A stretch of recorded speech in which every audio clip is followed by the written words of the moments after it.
Okay, today we'll see how to implement polymorphism. So before that, we'll see first what C++ supports.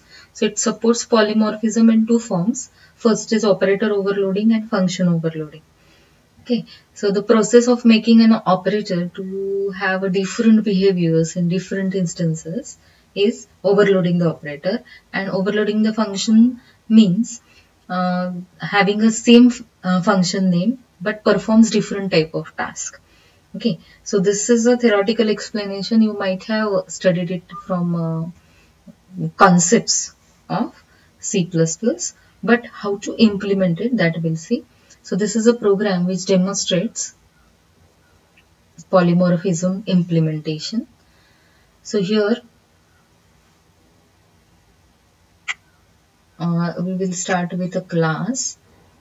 Now this class I am declaring it as polydemo, name of the class. Then in public section I am writing a function with one integer parameter. You can see here I have a function name as func, to which I am passing parameter x, and it is returning void, that means nothing. And I am displaying value of x here in cout, as well as I am displaying content of x, and then new line by using endl. So I am using same function name again, but the parameter which is passed to this function is double x, and I am writing same line which I have written in the previous function, that is value of x is, and the contents are x, then a new line. Again, the third function I have in the public section here I have written is a function with the same function name which I have written previously, and the parameters are 2, and both the parameters are integer. So integer x and integer y. So here we have single integer parameter, here we have two integer parameters. Now you can observe this class polydemo has a public section, and in public section I have written three functions to give demonstration of function overloading. So this is one form of polymorphism. Now this line here, the class ends. After this, the main function starts.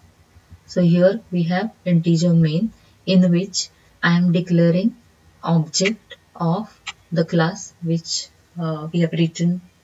Okay, so polydemo is the name of a class, and obj1 is name of the object. So firstly I am calling a function by using the object name obj1 dot function into brackets 7. So which function will be called? The function which has a parameter, single parameter, and that parameter is an integer parameter. This function must be called. Now second time I am calling a function with a single parameter, but the parameter which I am passing here, it is a double. Now the third time I am calling a function the same name, but the parameter which I am passing here are 85, 64, that means two integers. Now this is allowed in C++ because of polymorphism, that is function overloading.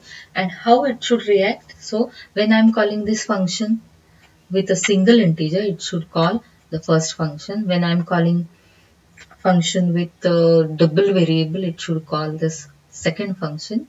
And when I am calling the same function with two parameters, integer parameter, it should call this. Now we'll see how it after running, how it shows the output.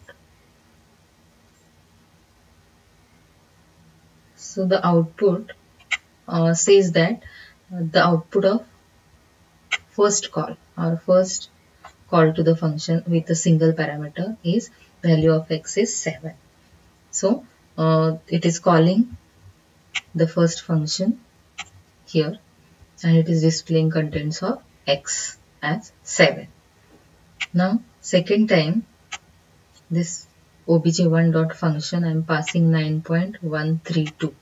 So it will jump to the second function because the parameter pass is matching to parameter which is received here, and it is displaying the second line, that is value of x is 9.132. Now third time in the main function I am calling the same function, but parameter passing 85 and 64. So it will try to match this parameter listing with all three, it will match to this third one. So it will display the value of x and y is x and y. So this is what the output of last line, the last line output is. So this is how the demonstration of function overloading can be given. So you must be able to understand that how this polymorphism or function overloading works using the same function name but by different parameter types. We can overload the function name.